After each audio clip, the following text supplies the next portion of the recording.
Hello, everybody, and welcome to another to a actually. Hello, everybody, and welcome to our first edition of Mazza on Jets. We've done a lot of Mazza on Mets, talked a lot of Mets, talked even some we talked some Ravens, but now it's time to have our first episode about the New York Football Jets. I want to kick off. We'll talk a lot about obviously the upcoming season and training camp stuff, but I do want to do a bit of a quick recap of last year's Jets team. Obviously the 2024 Jets came into the season with a lot of expectations. And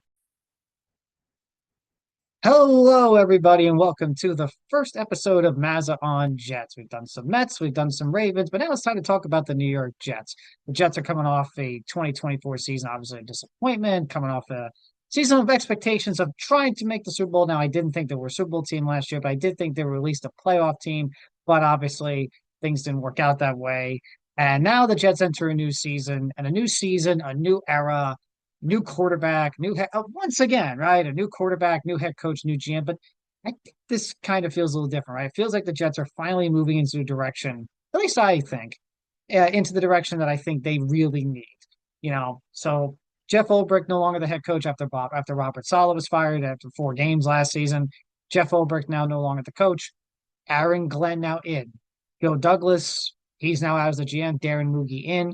Aaron Rodgers out. He's no longer the quarterback. Justin Fields now in. Let's first touch on AaronGlenn for a second. AaronGlenn, I think, is the one of the most fast is I think one of the best assistant coaches in the NFL. I think he was one of the best assistant coaches in all the NFL and one of the best defensive coaches in the NFL. And I know that may be a groan to some people. Go, oh man, the Jets brought out another defensive coach, just like with Rex, just like with Todd Bowles, just like with Robert Saleh. But I think Aaron Glenn gives the Jets a fresh set of eyes, a fresh set of mindset, and the fact that he is a former Jet. He's a former Jet. He's a guy who was drafted by the Jets, developed by the Jets. He knows the Jets. He loves the Jets. He has, had success with the Jets, helping them building a team. The Jets were really bad when he got there. When he was drafted to the Jets, they were atrocious. And he was there in 97 when Parcells implemented his rebuild. And he was there in 98 when they won 12 games, won a playoff game, went to the AFC Championship game. We'll get to that, and we'll actually get back to that in a second. But he was there in 99 when they had to battle through and fight their way and into a competitive season after losing Vinny Testaverde due to an injury. He was there in 2001 when they made the playoffs under Herm Edwards. So he is a guy who is a former Jet, loves the Jets, wanted to be someone who wanted to be the Jets head coach, someone who really wants to be a Jets coach and be a Jet and turn this thing around. You know, he's a guy who really wants to do that. And I think that's so key. And I'm not someone who likes to overreact to head coach pressers. I mean, look at Dan Campbell, Nick Sirianni. You know, Dan Campbell and Nick Sirianni were judged hard from their pre excuse me introductory press conferences. People ripped them. They made fun of Dan Campbell. They made fun of Sirianni. And look at what Campbell did. Look at what Nick Sirianni's done. Nick Sirianni has won a Super Bowl. He's been to another Super Bowl, and now he's the defending Super Bowl champion. And and Dan Campbell, who Aaron Glenn saw during his time with the Detroit Lions, took a team that was struggling like the Jets are, and has molded them into a contender. And it took a couple of years, but it was like ongoing progress. And I think the formula for Aaron Glenn is going to be the same formula for Dan Campbell. Implement your attitude, implement your identity, implement your culture, implement your foundation, implement everything that makes you you and make the team competitive and implement it on your players and make your locker room believe, even though you may stink and even though people may think you stink and even though people may not think much of you, make sure you make them think of you. You make sure you go out there and show that you're actually better than what the team and record and predictions and people say you are. And that's what Dan Campbell did those first couple of years with the Detroit Lions. He made people believe and think that the Lions became, were going to be good. He made people think, hey, the Lions are actually competitive here. And that's what he did those first 2 years. And it really culminated in that second year in 2022 when they beat the Green Bay Packers in that last week of the season. You know, you know. So they won that game against the Green Bay Packers, and they catapulted themselves now into Super Bowl contenders. They made the playoffs the next year later, won two playoff games, went to the NFC Championship game the next year later, made the playoffs, best record in the NFC. So, so I'm not saying that now. I'm not saying the same thing's going to happen to Aaron Glenn, but excuse me, but I think Aaron Glenn, you know, can can kind of implement the same things. I think Aaron Glenn can kind of implement the same things and be what Dan Campbell did to the Lions. And because again, he saw it. He saw it. And what I loved about Aaron Glenn's presser was that he was blunt. He displayed his identity. He showed you who the kind of guy he is. He told you, I want to finish what we started in 1998. He said that. He wants to get back to 1998. He wants to get back to that AFC Championship game. He wants to get to Jets Super Bowl and finish the business from 1998. And I thought that was so good. I thought that was such a key thing for him to say. And I loved every second of his presser. He really told you exactly who he was, that in that presser. Again, we'll see what happens in the coming years. But I think Aaron Glenn's exactly the kind of coach the Jets needed in this moment in time. 14 consecutive. It's not about making the playoffs next year for the Jets. I know a lot of people want to make the playoffs. A lot of Jet fans want to get to the playoffs and just, finally get there after 14 consecutive years. But I don't think it's about making the playoffs this year for the Jets. They've tried. The Jets have tried making the playoffs since 2019, right? When they brought in Adam Gase and they thought they had a franchise guy in Sam Darnold. They signed Le'Veon Bell. They signed C.J. Mosley. They've been trying to make the playoffs since 2019. So 2019, 2020, 2021, 2022, 2023, 2023, 2024. They've tried to make the playoffs for 6 consecutive seasons, and it hasn't. And they haven't. It's not even that they've not made it. They haven't even come close. I don't think they've come particularly close to making the playoffs. They've had some hot stretches here and there. They've had some hot stretches here and there during those seasons, like the second half of 2019, and they had a great start in 2022, but they still didn't make it. They hadn't really come close to making the playoffs. You know, so this is now, I think the Jets are at a point where they just need to take it step by step, rebuild by rebuild, build by build, step by step, practice by practice, game by game, and season by season, like what the Lions did. 2021, Dan Campbell's first year, they were like 3-13, but they showed you that they could be competitive. They showed you they were taking baby steps. Yeah, 3-13 is 3-13. As Bill Parcells says, your record is what your record is. Your record says, your record, you are what your record says you are. It's true. But the Lions are showing you they were competitive, that they were taking baby steps. Then 2022, they took a big step. And then 2023, they took a massive step and got into the playoffs. I think the Jets with Aaron Glenn, and the fact that he has a similar attitude, a similar mindset of Dan Campbell, and he's a former Jet, as long as he implements the identity and makes the Jets into a competitive ball club where they are competitive in games and not making consistently dumb mistakes, but being competitive in games, I think Aaron Glenn can have this team on the right track within the next 2 years or so. Now, he needs to find the quarterback, and that brings us to the next thing. Now, Dan Campbell found his quarterback. He found Jared Goff. He found him. And now, but Jared Goff was more accomplished than the quarterback we'll be talking about here. Goff made a Super Bowl, had success with the Rams, you know, you know, so Goff had success. He'd been to a Super Bowl. Justin Fields, of course, hasn't. But what Justin Fields brings to the table is, I think, the most interesting, most fascinating, and intriguing free agent signing for the Jets in a long time. See, the Jets have been, they haven't evolved into the modern NFL, right? Aaron Rodgers, Ryan Fitzpatrick, a journeyman like Fitz, Josh McCown, past his prime Rodgers. I love him, but past his prime Joe Flacco. I mentioned McCown. The Jets haven't been able to. They drafted Zach Wilson, but obviously that didn't work out.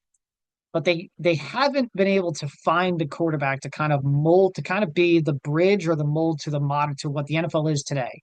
more run pass option, more QB boots, more QB keeps, roll out your quarterback, use their quarterback's legs and speed.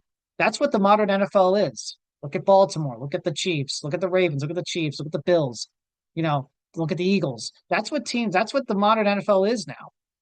And the Jets really haven't molded themselves into that. They really haven't. I mean, in their own division, it's Josh Allen.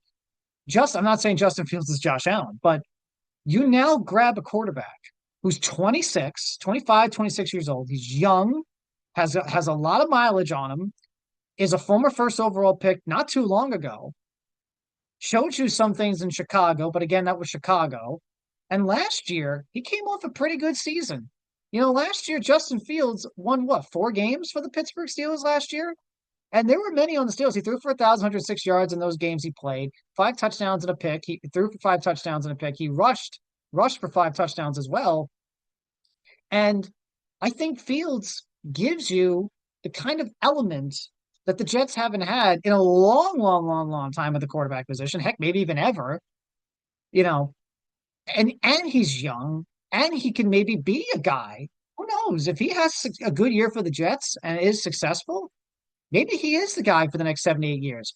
That's why, or even 10. That's why I think this is such an intriguing signing and one of the most fascinating signings I think the Jets have ever made. Because they're not trying to, go back to the NFL of just 10 or 15, 20, 25 or so 30 years ago. Now they're trying to get it with the times and get with the modern NFL. And they are going to do, I think, what they should be doing: running the football. Run the football. Make sure you run the football and get with your identity. And that's what AaronGlenn, I think, has to implement. And that's what the Jets offense has to implement. Implement your identity, your culture, and your bread and butter. The Jets' bread and butter, whenever they've won, has been running the football. Go back to 1998 with Curtis Martin. Go back to the early mid-2000s with Curtis Martin. Go back to 2009, 2010 with Thomas Jones and LaDainian Tomlinson and Sean Green, etc. What's been their bread and butter when they win football games? Leon Washington, Lamont Jordan, Richie Anderson, etc. What's been their bread and butter? Running the football. You run the football. And now you got 3 things, and we'll get to the running backs, but yeah, you have 3 elements. You have the quarterback and 2 running backs who can run the football. I'm telling you, Justin Fields brings an element to the Jets, to their offense, that they haven't had. And it's now, again, molding themselves into a modern NFL. Fields has a good arm. Yes. His field vision is still something is questioned. Sure. I understand that. That's been the biggest criticism of him, whether he sees the field well or not. But he's got a strong arm. He's got a good connection with Garrett Wilson because of their days at Ohio State. Great runner, can move around the pocket, use his legs. And I think you're going to see an offense where he throws the ball 15 to 20 times, but he's going to run the ball 12 to 13, 14 times. They're going to get him out in the pocket and move, along with Breece Hall and Braylon Allen. This is something I think that's going to be interesting. And I think Fields brings an element, and he will bring that element to the Jets offense that they haven't had in a long time. And I tell you, I was really impressed. Again, Pittsburgh is Pittsburgh. The Steelers are the Steelers. And they have the coach and the foundation, the culture, and the winning. Right. But I was really impressed with the way he did in Pittsburgh last year. There were a lot of people in the Steelers locker room that wanted him to keep starting after he won those 4 games. I was really impressed. And he almost won 5. Joe Flacco beat him with the Colts against, when the Colts faced the Steelers. Joe Flacco beat him that day. But Fields almost came back and won that game. The Fields won 4 games last year, looked very good, very impressive, very stable, very in command of the Steelers offense and what they were doing.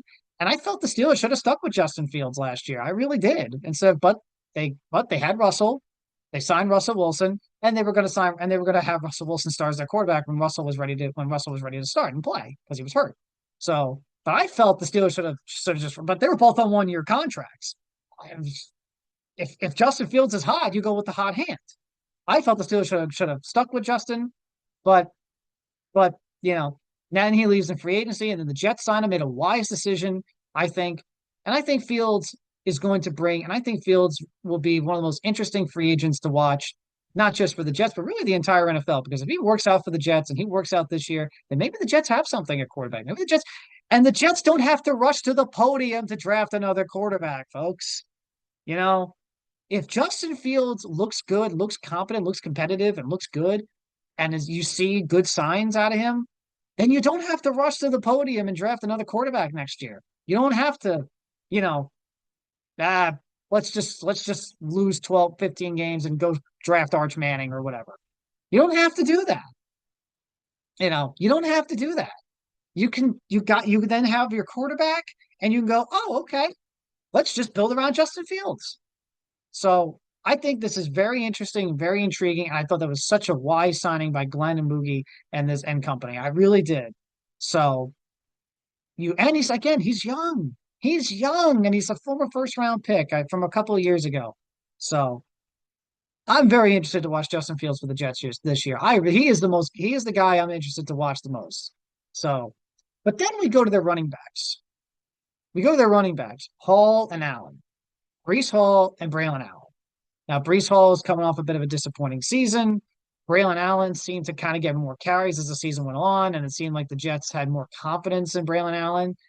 But because I think, but I still, and again, but Brees Hall, this is a key year for Brees Hall. Last year, Brees Hall, 209 carries, 876 rushing yards, and 5 touchdowns. He averaged 4.2 yards a carry.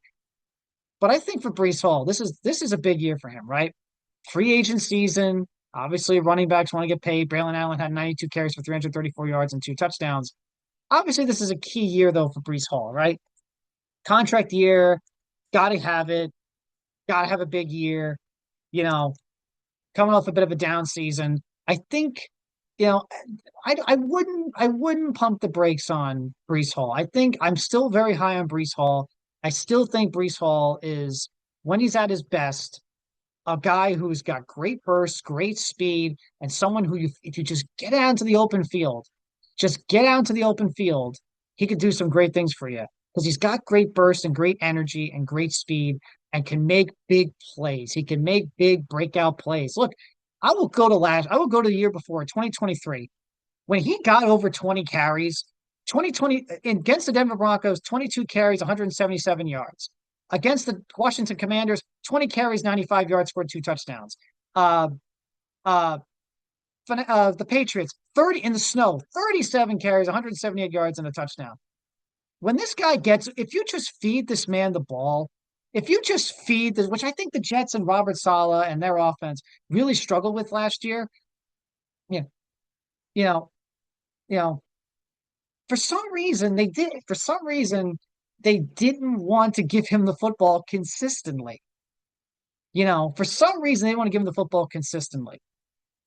You know, but when you give Brees Hall the ball and you give him his 20 carries, he can be very productive. I mean, in 2023, he only had 1, 2, 3 games with 20 plus carries. That can't happen. He needs to get more games with 20 plus carries. In 2024, how many games did he have with 20 plus carries? Oh, that's right, 0. Brees Hall had 0 games with 20 carries last year. 0. I I think he's the kind of person. Sorry, the Mets are about. You know what? We'll do a quick. We're going to be doing some double takes here. We'll be talking Jets, but the Mets are about to play game 1 of their doubleheader against the Milwaukee Brewers. So we'll keep you posted, keep you updated as the game goes on, or at least during this recording. But still, anyway. But Brees Hall again. This is a guy. If you give him 20 carries, will give you big production, give you big yardage, and give you a big game. Because he's got the burst. I understand he may not be the best at breaking tackles. I get that. And Braylon Allen is more of a specialist at that. We'll get to Braylon Allen.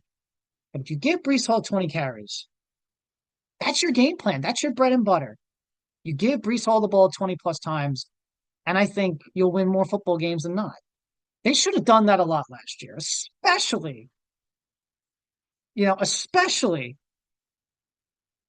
with a quarterback who's 40 years old coming off a torn Achilles, especially when you have a 40-year-old quarterback coming off a torn Achilles. You should have ran the ball and ran the ball and ran the ball. But with Aaron Rodgers, you were going to pass the ball. And the offense is going to revolve around him. And whatever he saw at the line, he was calling. But that's not going to be like that this year. And with Justin Fields now, you're going to run the football.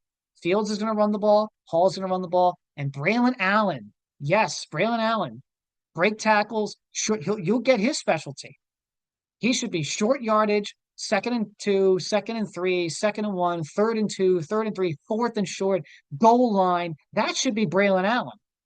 You run your football with Fields, you run the football with Hall, and when you get into those short yard situations, then you pound the rock with Braylon Allen. It's kind of like what they did with Sean Green once upon a time, right? Sean Green was kind of that ground and pound. Go back to a Rex Ryan phrase. The Jets' identity on offense and what AaronGlenn needs to implement on their offense with Fields, with Allen, and with Hall, ground and pound, running the football. It's a passing league, and we'll get to the Jets' passing attack in a second, but it is the Jets offense needs to be ground and pound, run the football, physical in the offensive line, and just win games the way that you should be winning games. Running the football, controlling the clock, and winning close games, and keeping your defense fresh on the sidelines. That way, when they get back on the field, they're ready to go and ready to make a stop and make a play for you. So this is the kind of offense the Jets need to implement. They need to run the football with Fields, they need to run the football with Hall, and they need to run the football with Allen.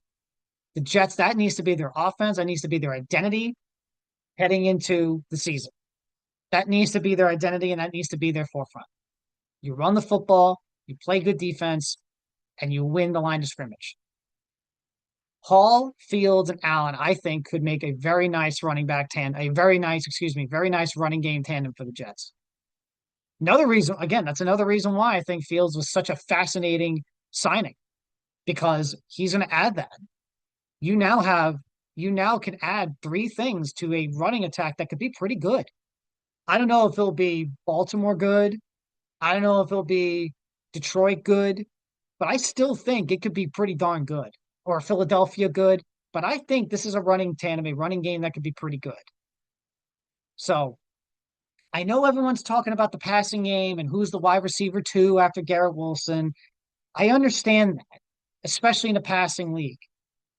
But I don't think passing game needs to be the number one thing for the Jets. The number one priority for the Jets is their bread and butter and their identity that they've always won with for years. Running the football with a good, stout offensive line. Run the football with a good, stout offensive line. Speaking of the offensive line, I think they can do that with Hall, Allen, and Fields. Like I said, give Hall the ball 20 plus times, give Allen the ball in short yards and goal line situations, and let Fields run the ball 10 to 12 times. And let him get yards, 6 to 7 yards, 10 yards, etc. That's all. But speaking of the offensive line, what helps with their offensive line? They have an offensive line that's 27 years or younger. It's a unproven offensive line, true. Unproven offensive line, true. But they have something now with their offensive line that they haven't had in years. A young offensive line that they can build around. Look at their line. You got John Simpson, left guard, veteran player, but he's young. Joe Tippmann, center. He's been with the Jets now for a couple of years.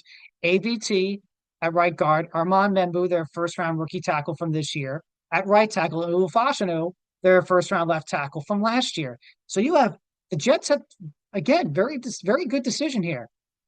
2 tackles in back-to-back drafts in the first round. Again, everyone wanted the tight ends, of course, but two tackles. Build your foundation on the offensive line. Build your culture, build your offensive identity on the offensive line. The Jets have had a bad offensive line since 2011. The Jets have not had a good offensive line since 2011 or 2010, excuse me. They have been a mess on the offensive line since 2011. And it's been a mix of bad draft picks, bad veteran free agent signings, etc. And it's just been a turnstile. So, but now the Jets have something on the line where they can possibly have it for a while, especially at the tackle position with Fashanu and Membu, both on the left and the right. But there's questions, right? Fashanu is entering his second year, gotta stay healthy. AVT, Elijah Vera Tucker, gotta stay healthy. Armand Membu's a rookie. So it is a young but unproven offensive line. But if they can just be above average and be good and display your potential, they can lead a pretty good running game here. And again, can be an offensive line the Jets can have and build around for quite some time. Finally, it'd be nice to see the Jets have a stable offensive line. Wouldn't that be nice? I think so. And it's the one thing that's other than quarterback, it's the one thing that's truly hold the Jets back. Yeah, quarterback, but offensive line has been the number one thing, in my opinion, that has held the Jets back from truly being a good football team since 2010. And the primary reason, not quarterback's up there, sure, but the primary reason why they've missed the playoffs 14 consecutive seasons. It's the play of the offensive line. If their offensive line, if their offensive line can just be solid and just run and help and lead this team run the football, hey, you might have a nice little offense here. And again, you got pieces, you got building blocks, you got pieces now, especially guys like Titman and AVT and Membu and Olu Fashanu, especially Fashanu and Membu.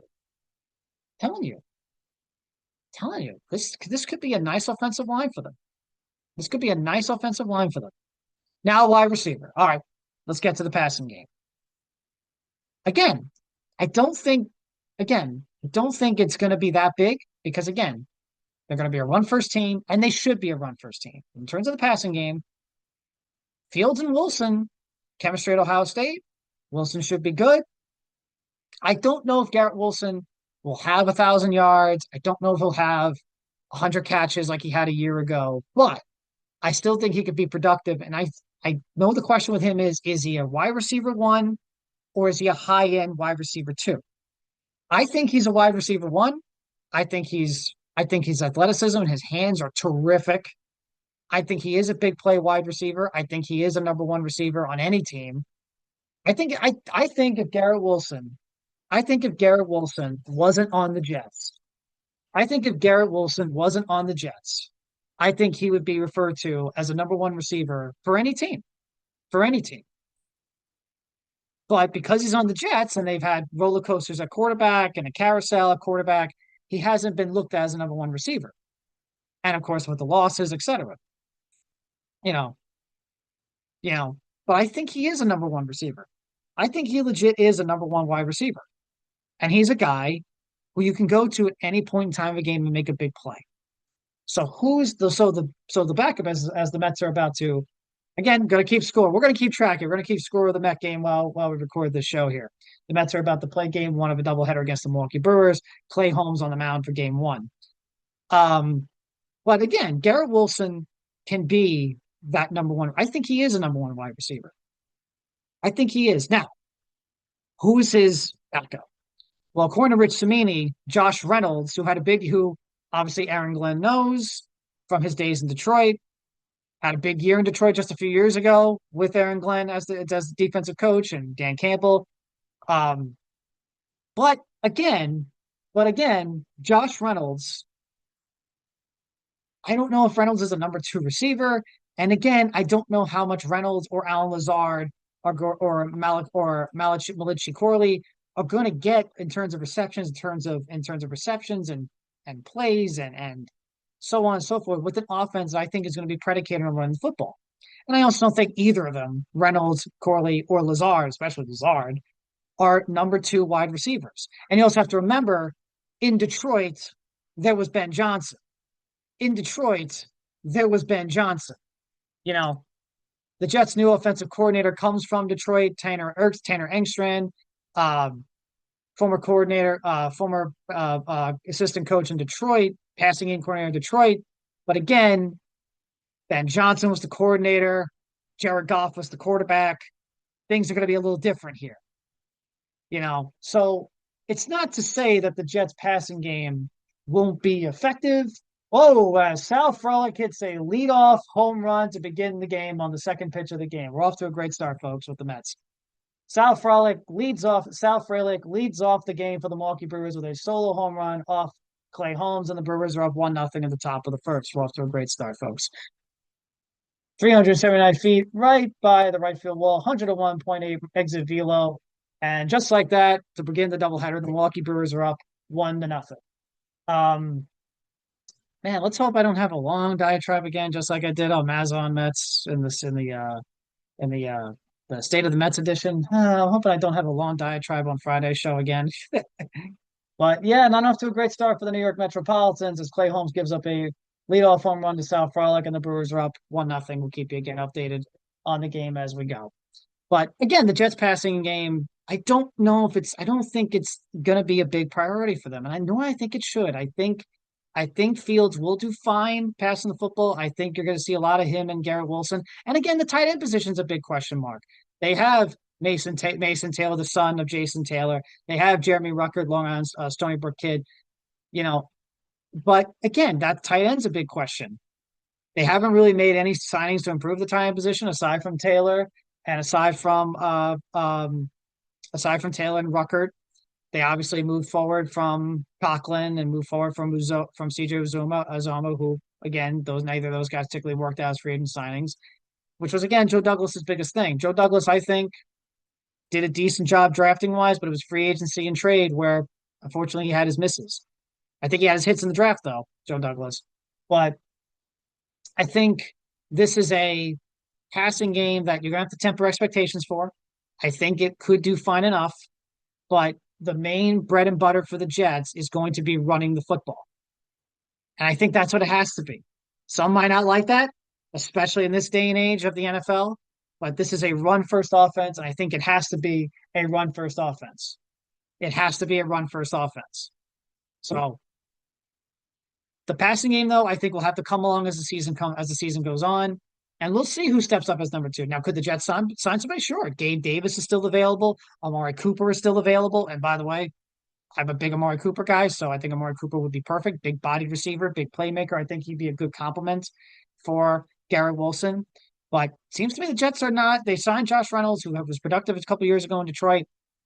Uh, Alan Lazard, I think could be a Pittsburgh Steeler within, pretty soon, if you want, if I'm to be honest.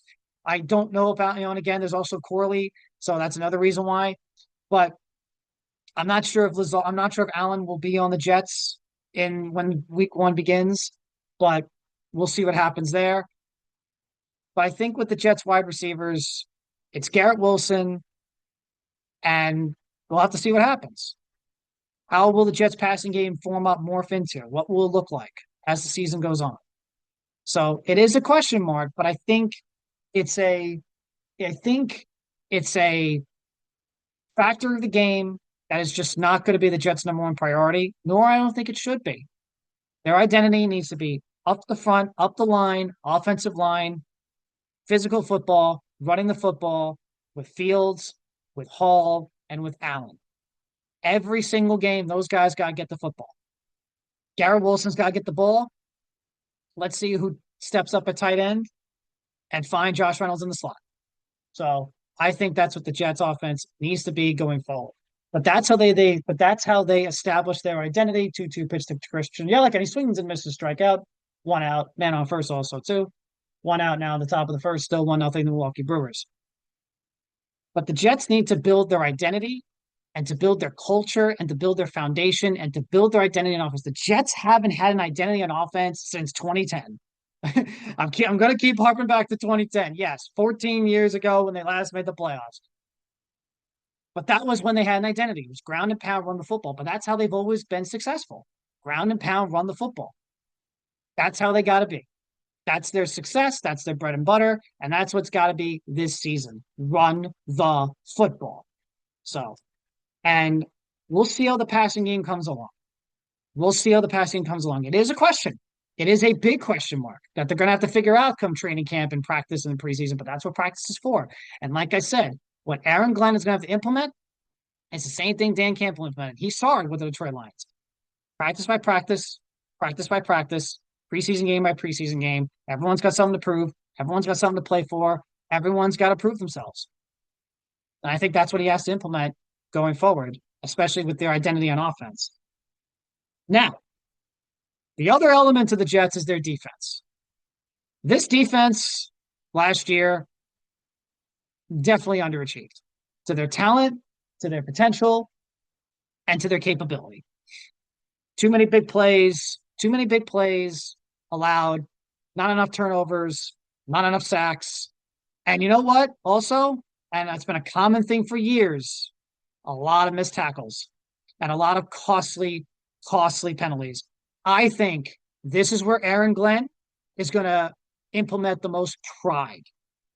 I think he's going to implement the most pride in his defense. Will McDonald is coming off a very good season. He's coming off a very good year, and they get Jermaine Johnson back. So all of a sudden, your edges now look pretty nice. McDonald's coming off a great year, former first-round pick. Again, another pick that Joe Douglas made. Again, I think he did all right in the drafting wise. That was always his expertise in Baltimore and Philly and Chicago as a scout and a drafter. You know, that was always his expertise in the draft. But he seems like he nailed it with Will McDonald. He definitely seems like he nailed it with Jermaine Johnson. But you get Jermaine Johnson back, you get Will McDonald now. They all of a sudden form a nice dude. If Jermaine Johnson, again, he's coming off a torn Achilles, so that's always tough. When the season goes on, and as Jermaine Johnson gets back into the thick of things, gets back into the groove, McDonald and Johnson could be a really nice edge pass rushing duo. You still have Quinn Williams in the middle. Obviously, now you have to figure out who's next to him. You have Derek Nandi, you have Brian Coward. Linebacker will be interesting because CJ Mosley retired. You still have Jamian Sherwood. Quincy Williams is still there, obviously. The thing with Quincy Williams is that I think he needs to become a complete linebacker. Quincy Williams right now is a hair on fire, make up hit stick tackle kind of guy. But there are times when that aggressiveness by Quincy Williams comes back to hurt him, and either he makes a bad penalty or he makes a missed tackle. I would love to see Quincy. I love Quincy. I love his talent. I love the fact that he plays with his hair on fire the way he does. But he has to kind of put it together as a middle linebacker. I think he really has to. They signed Brandon Stevens in the offseason. Not a big fan of that signing, if you want me to be honest. You still have MC. This is where, again, I think their secondary is a bit of a question, right? Tony Adams, Andre Sisco, Brandon Stevens, like I said, not a big fan of that signing. MC2, Michael Carr II. You have guys like Isaiah Oliver. But the only guy I'm looking at in that secondary, and you know who I'm going to talk about. Now we get to SauceGardner. SauceGardner is one of the standout corners in all of football, but he's coming off a disappointing season. And just like, Lindor with a long fly, and it's foul. Into the coat corner. Ball is a home run, but it's a foul ball. Into the coat corner. But anyway, SauceGardner, one of the most standout corners in all of football. But last year, coming off a disappointing season, felt like he got beat a lot of missed tackles. Looked like there was some miscommunication issues in this defense with him and Robert Saleh or Jeff Ulbrich. Just in that defense, he just didn't seem comfortable. Now, I know interceptions are not really looked at fond upon much of these days in the NFL. It's more about pass defense and cover corner and, who's throwing to you or not. And teams do hesitate to throw the ball at SauceGardner, but here's the thing with Sauce. I need to see the interceptions. He does not have, in his 3 years in the NFL, as the 0-2 pitch to Francisco Lindor, ball one. Still 1-0 Milwaukee Brewers in the bottom of the first as the Mets are coming up to bat, top of the order. But as SauceGardner's career progresses, I think the interceptions need to come. He does not have more than 2 interceptions his entire career. 2 years ago, in 2023, which by the way was an All-Pro Pro Bowl year for him. It was a Pro Bowl year for him, an All-Pro year for him, and he was great that year. No interceptions that year, and I get it. Still was great pass defense, and no team threw the ball his way. I understood that. He had 20 pass defenses rookie year. He had 11 his second year. I get that, but the interceptions still have to come. At the end of the day, the interceptions have to come. If you want to be a great corner, a great defensive back in this league, you got to get interceptions. When the ball is coming to you, you got to get it. You've got to get the ball. The interceptions have to come for Sauce. They have to. It's not a knock on his game. It's not a knock on who he is as a player. But like I said, he is coming off a disappointing season last year. He just never looked right, never got right last year, just looked like. And now he's on a contract year, and he wants some big money, and he wants to get paid. And Garrett Wilson wants to get paid too. Sauce has got to wrap up the interceptions. I want to see at least 5 interceptions from him this season. Can you give me 5? My challenge to SauceGardner this season is, can you get me 5 interceptions? Can you get me 5 interceptions? I'm not asking for 7 or 8 and you win Defensive Player of the Year. I'm saying 5. I'm asking for 5 interceptions. I think that's the key for SauceGardner.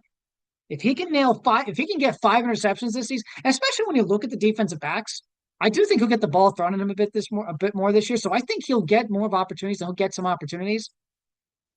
You know, you know, just give me 5 interceptions though. Give me 5 interceptions as Lindor bloops it. Oh, it's caught. But just give me 5 interceptions. One out now at the bottom of the first. Just give me 5 picks if you're Sauce Gardner. I want to see 5 interceptions. There's 3 things I want to see from the Jet defense. I want to see them tackle better. I want to see them tackle better. I want to see them get more turnovers, and that includes Sauce Gardner at least getting 5 interceptions. And the third thing I want, as the season goes on, because again, Jermaine's coming off a torn Achilles, I want to see Jermaine and Will McDonald become a very good young core combo on the edge, getting after the quarterback. Because again, they're young and they're fresh. And these are 2 pass rushers off the edge you can build off of for at least the next several years.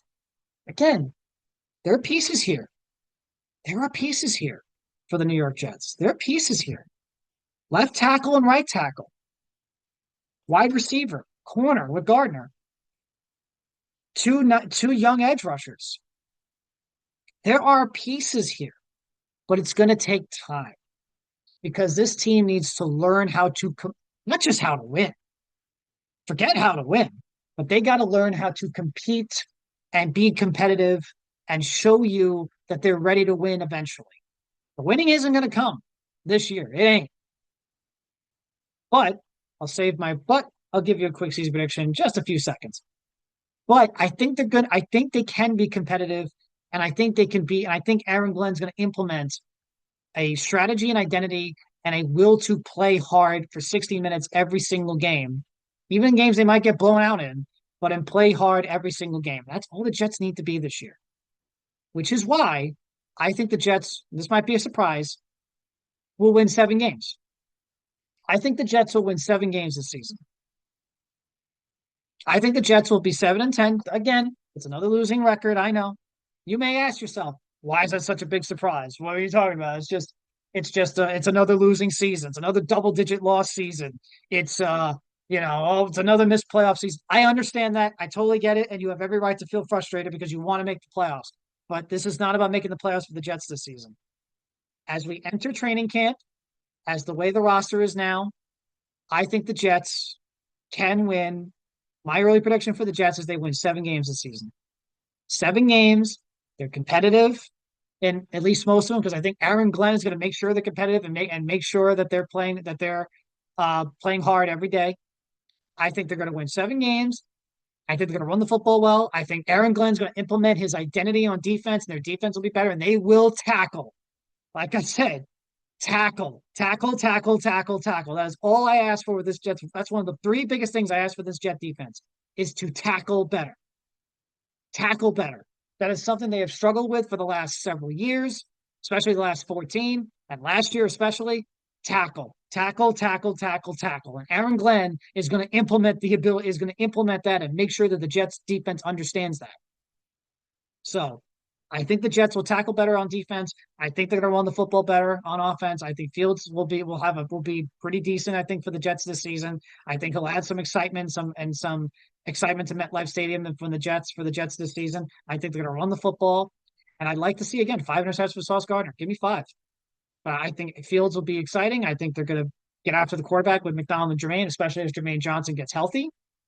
So I think AaronGlenn's going to implement his culture and his foundation and make sure the Jets will be competitive this season and for the seasons to come. I really like the hiring of AaronGlenn. I really like the hiring of AaronGlenn. I think he's going to I think he's going to make the Jets into at least a competitive team. I don't think they're going to be particularly great or good or make the playoffs, whatever, but I think they're going to be competitive and they're going to play hard every single day, every single week. You know, and I think if you're a Jets fan, I think if you're the Jets and you're the Jets organization, I think for this season, that's what you want. You build your building blocks piece by piece, and then you follow it up next season. So, bottom of the first still, 1-0 Milwaukee, 2 outs, nobody on. Juan Soto at the plate. He's got a 3-2 count. Uh, again, we'll see how the Mets do today as Juan Soto. Swing and miss. No, it's a foul. But yeah, still 1-0 Milwaukee Brewers.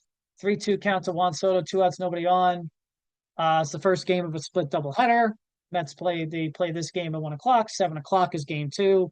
Clay Holmes on the mound today, and I think Blade Tidwell. I think Tidwell is pitching game two of this doubleheader. 3-2 pitch to Soto. Still another foul. So big series for the Mets. Obviously, they got to win. Man, I'd like to see them win both, but if they can at least take one and try to get two or three the next day, that'd be nice. But obviously, not the start the Mets want to get off to. Clay Holmes gives up a home run to South Philly, and that's been a thing for Clay Holmes. That's been a thing for Clay Holmes as of late, giving up the home runs. And those first several starts, he wasn't giving up any home runs. Now he's giving up a lot of home runs over his last several. 3-2 count to Juan Soto, and he lines it to left center field, and it's going to be caught. So the Mets go down 1-2-3 in the bottom of the first. It is 1-0 Milwaukee Brewers heading into the top of the second. So, but anyway, like I said, I think the Jets will go 7-10 this season. And that's my early prediction. We still got training camp, preseason. Let's see what else the Jets do before week one of the season when they play the Pittsburgh Steelers and they play Aaron Rodgers at MetLife Stadium. So that should be interesting. But that'll be it. That'll do it today for this first episode of Mazza on Jets. Thank you guys so much for tuning in. Thank you guys for tuning in. Please give this video a like, share, and subscribe. There'll be more MazzaOnJets content coming up soon. And of course, next week will be another episode of Mazza on Ravens, and we'll preview their training camp and coming up soon. Because again, football season's here. It's the summer, it's July, baseball is still going, but football is essentially begun. Training camp is on the way. Football season is essentially here. So thank you guys once again so much for tuning in. Give this video a like, share, and subscribe. We will see you on Friday to recap the New York Mets series for Mazza Mets, their series with the Milwaukee Brewers, and previewing their series with the New York Yankees. Again, should be a lot of fun. Subway Series July 4th weekend. And on Saturday or Sunday, I think Sunday, I will do our first Mazza on Pro Wrestling podcast. We will talk all things pro wrestling from Monday Night Raw to SmackDown in the WWE, recap Night of Champions, talk about Evolution 2 coming up soon. We'll talk about AEW, Dynamite. Dynamite actually is tonight. We'll talk a little bit about All In. All In's coming up next weekend. So a lot to get into. Slammiversary's coming up. So TNA Slammiversary's coming up. So a lot to get into in wrestling. We'll be looking for that show on Sunday. So we'll be recording that show on Sunday. But again, thank you guys so much for tuning in for the first episode of Mazza on Jets. I've been your host, Evan Mazza. And let's go Jets.